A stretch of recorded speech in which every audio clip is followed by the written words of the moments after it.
के ताबड़तोड़ हमलों में ईरान के supreme leader Ayatollah Ali Khamenei की मौत भी हो चुकी है।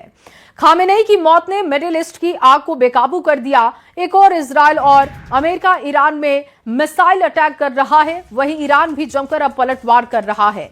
ईरान ने इजराइल के अलावा खाड़ी के उन देशों को भी टारगेट किया जहां पर अमेरिका के सैन्य ठिकाने हैं। ईरान की मिसाइलों ने दुबई, कुवैत, बहरीन और कतर के साथ ही ओमान जैसे देशों के आसमान को लाल कर दिया है। जंग हर दिन तेज हो रही है। इजराइल के अटैक पर ईरान का काउंटर अटैक जारी है, जिसकी अलग अलग तस्वीरें आपको दिखा रहे हैं।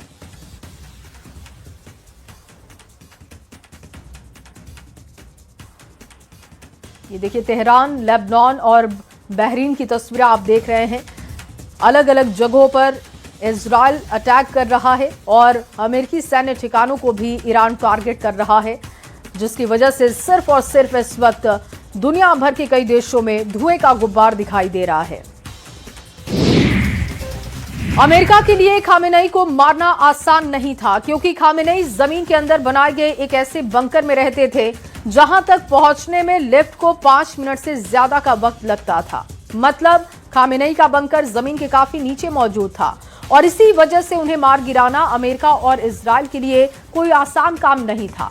द न्यूयॉर्क टाइम्स के मुताबिक CIA के जासूसों ने कई महीनों तक उनकी जासूसी की। कई महीनों की जासूसी के बाद यह पता चला कि खामेनेई तेहरान में 28 फरवरी को एक गुप्त बैठक में शामिल होंगे। CIA को इस बात की भी जानकारी मिली कि उस बैठक में ईरान की सेना के टॉप कमांडर भी मौजूद होंगे और इसके बाद इजरायली फाइटर जेट ने आसमान से 30 से ज्यादा मिसाइलें गिराई और फिर खामेनेई की मौत कंफर्म की गई। देखिए, ईरान की राजधानी तेहरान में यूनेस्को विश्व धरोहर स्थल गोलिस्तान पैलेस हवाई हमले में क्षतिग्रस्त हो चुका है। अधिकारियों के मुताबिक हमले के दौरान मध्य तेहरान के कई हिस्से प्रभावित हुए। हालांकि ऐतिहासिक परिसर में हुए नुकसान की पूरी जानकारी अभी तक नहीं दी गई है। अधिकारी अभी भी परिसर की इमारतों और कलाकृतियों पर हुए प्रभाव का आकलन कर रहे हैं और गोलिस्तान पैलेस 2013 से यूनेस्को विश्व धरोहर स्थल में शामिल है। वहीं लेबनान पर इजराइल ने फिर से हमला कर दिया है। दक्षिणी बेरूत में इजराइल का हमला हुआ है। हिजबुल्लाह के ठिकानों पर इजराइल का अटैक हुआ है, क्योंकि देखिए, हिजबुल्लाह भी अब लगातार ईरान को सपोर्ट कर रहा है और ऐसे में लेबनान पर इजराइल ने अटैक कर दिया। दक्षिणी बेरूत में इजराइल का अटैक हुआ है। हिजबुल्लाह के ठिकानों को इजराइल ने टारगेट किया है, जिसकी तस्वीरें हम आपको दिखा रहे हैं। जानकारी मिल रही है कि हिजबुल्लाह को भी तबाह करने के लिए इजराइल लगातार अलग अलग उसके ठिकानों को टारगेट कर रहा है। और वहीं ईरान में जारी तनाव और हवाई हमलों के बीच तेहरान से भारतीय छात्रों को एहतियातन सुरक्षित जगहों पर पहुंचाया जा रहा है। तेहरान ने छात्रों को बसों के जरिए कोम शहर पहुंचाया है।